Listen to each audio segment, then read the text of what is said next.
Bonjour à tous. Aujourd'hui, petite escapade outre-Manche, au bord de la Tamise, au sud-ouest de Londres, dans le jardin de Chelsea, fondé en 1673 pour permettre aux apprentis apothicaires de reconnaître les plantes et savoir les utiliser pour soigner les maux de l'époque.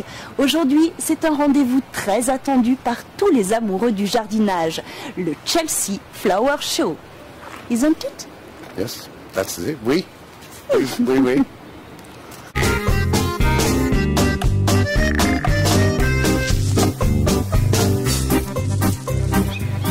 Le Chelsea Flower Show a été créé en 1913 par la Royal Horticultural Society. Comme vous le voyez, autour de moi, on s'active. Et c'est vrai que l'événement est de taille. On attend plus de 157 000 visiteurs. 50 jardins mis en scène, plus de 600 exposants venus du monde entier. L'idéal pour découvrir les dernières tendances jardin. Il y en a pour tous les goûts, que vous soyez novice ou jardinier passionné.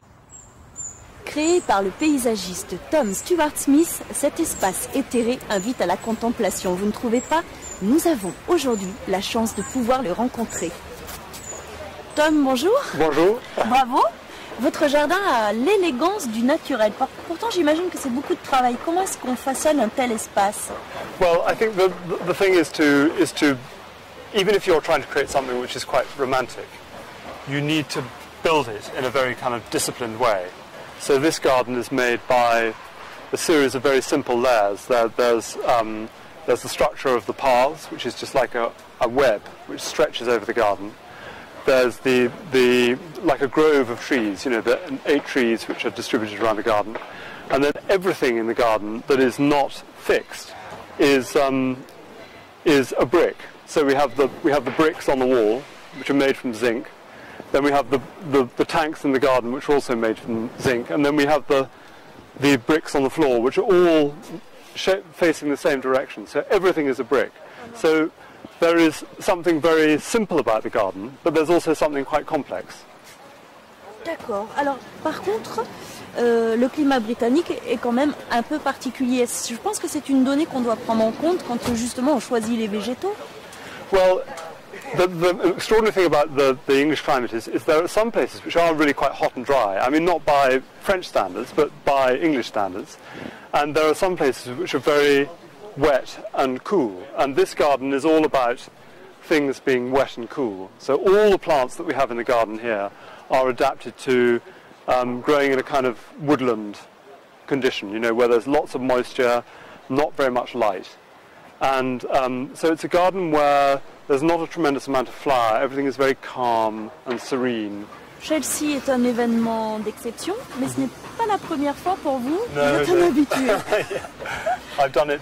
This is my 7th time here, and I always seem to do it for the French. And I've done it for Chanel and now for Laurent Perrier, which is my 5th time for Laurent Perrier.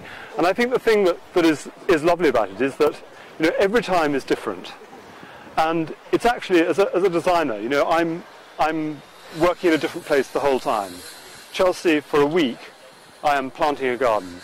And it's maybe the only week in the year, other than when I'm on holiday, when I get to work on one thing at a time. And that's really good fun. Merci Tom. En tout cas, c'est un délice que de déambuler dans ce jardin. Merci. Merci. Au revoir. Une autre capitale, Paris, les Tuileries, pour un autre événement d'envergure, Jardin et une rencontre. Depuis 30 ans, Yves Gosse de Gore crée à Séricourt des jardins peu communs. Dans le cadre de Rendez-vous au jardin, Laurent Perrier lui a demandé de revisiter Grand Siècle. Le résultat? Un jardin tout en contraste, une alliance subtile d'élégance et de panache. On nous demande un jardin grand siècle dans un site qui est absolument extraordinaire. Vous avez l'orangerie ici, vous avez le bassin des Tuileries juste en face. Donc il fallait trouver quelque chose qui soit à la hauteur du lieu. Le thème des jardins cette année est le voyage des plantes. Donc on s'est amusé un petit peu à broder autour de ce thème. Vous avez d'abord les plantes qui voyagent d'elles-mêmes. Telles que ces taupières qui se sont sauvées un petit peu de leur promontoire, de leur place. On a également utilisé les différents vecteurs du voyage des plantes. Il y a l'oiseau qu'on retrouve dans les volières. On a le ciel, les nuages, le vent qui se reflètent dans ce bassin. On a surtout l'homme qu'on voit en fin de perspective, qui lui naturellement est celui qui a transporté et importé le maximum de plantes. On crée un jardin éphémère, pas forcément de la même façon qu'un jardin classique. On se dit que c'est pour durer quelques jours, quelques heures, donc on peut se permettre des fantaisies qu'on ne pourrait pas forcément réaliser dans un véritable jardin. Un jardinier amateur peut tout à fait construire ce genre de structure. Il suffirait bien entendu de l'arroser fréquemment, de le peaufiner, de le dorloter si vous voulez, de lui mettre de l'engrais, de temps en temps le tondre quand même pour qu'il puisse repartir et puisse s'étoffer. Mais je pense que au moins pour quelques mois, quelques années, ça pourrait marcher. Oui. Le gazon est un matériau particulier, c'est un matériau qui vit, on peut l'utiliser de différentes façons. On peut en faire la prairie tout à fait naturelle, on peut en avoir un gazon anglais, un green, on peut travailler de différentes façons cette matière. Vous avez là comme exemple les taupières, eux on les a laissés pousser un petit peu, on a laissé ce côté un petit peu fouillis, un peu plumeux du gazon. Par contre le bas lui a été tondu pour justement avoir des contrastes, on travaille avec le contraste des gazons. L'utilisation du gazon aussi est intéressante parce qu'on le trouve partout, on n'y fait plus attention, alors de temps en temps le mettre en exergue c'est quand même assez passionnant. L'élément particulier du jardin peut être par exemple cette pyramide qui a été faite en deux morceaux, vous voyez. On a utilisé une première partie que vous pouvez retrouver dans des éléments comme ceci et une flèche pour augmenter sa hauteur et lui donner davantage d'impact. La structure a été faite en bois. Ensuite, on a recouvert, si vous voulez, agrafé ce gazon qui avait déjà poussé, qui avait déjà pris un petit peu son élan. On l'a agrafé sur la structure et puis à force d'arrosage, peut-être aussi un petit peu d'engrais, il a continué à pousser et à donner cet aspect très plumeux, très dufteux. Il y a quelques plantes ici que vous pouvez voir qui sont les cosmos, les campanules, l'anthémis. On a utilisé la pivoine parce que la pivoine c'est quand même quelque chose qui réveille plein de sens aussi. Il y a le lys que vous retrouvez, les roses, etc. Il y a des tas de plantes qui sont toutes blanches. Leur principale raison d'être dans ce jardin-ci, c'est d'être blanche actuellement.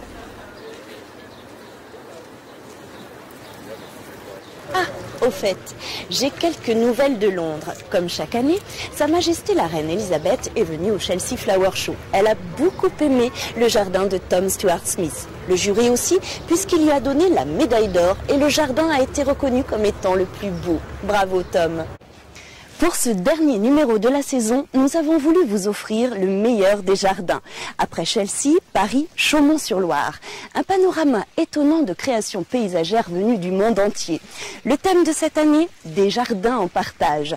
Vous avez tout l'été pour venir flâner ici et voler quelques bonnes idées à mettre en pratique dans votre jardin.